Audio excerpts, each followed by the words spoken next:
నమస్తే అండి. చిన్న వీడియో పెడుతున్నాను. నేను ఈ వీడియో పెడతానికి కారణం కూడా ఏంటంటే 31st నైటు కొత్త సంవత్సరం అని చెప్పేసి తాగి టూ వీలర్లు ఇష్టం వచ్చినట్టు నడుపుతారు. నడిపిన సందర్భంలో దెబ్బలు తగిలి పడి కాళ్ళు చేతులు ఇరిగిపోతాయి. ఆ జీవితాంతం మీ తల్లిదండ్రులకి ఆ బాధ మిగిలిస్తారు. మీరు అట్లా చేసుకోకుండా ఉండాలని చెప్పేసి మీకు ఈ వీడియో పెడుతున్నాను.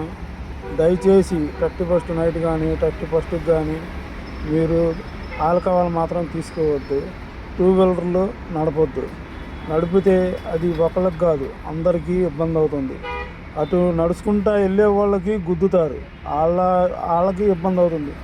మీ జీవితం నాశనం అయిపోతుంది. నేను అందుకోసం చెప్పేది ఏంటంటే మీరు 31st నైట్ కానీ ఆల్కహాల్ మాత్రం తీసుకోవద్దు. ఒకవేళ తీసుకున్నా కూడా మీరు టూ వీలర్లు నడపమాకండి. Okay, thank you.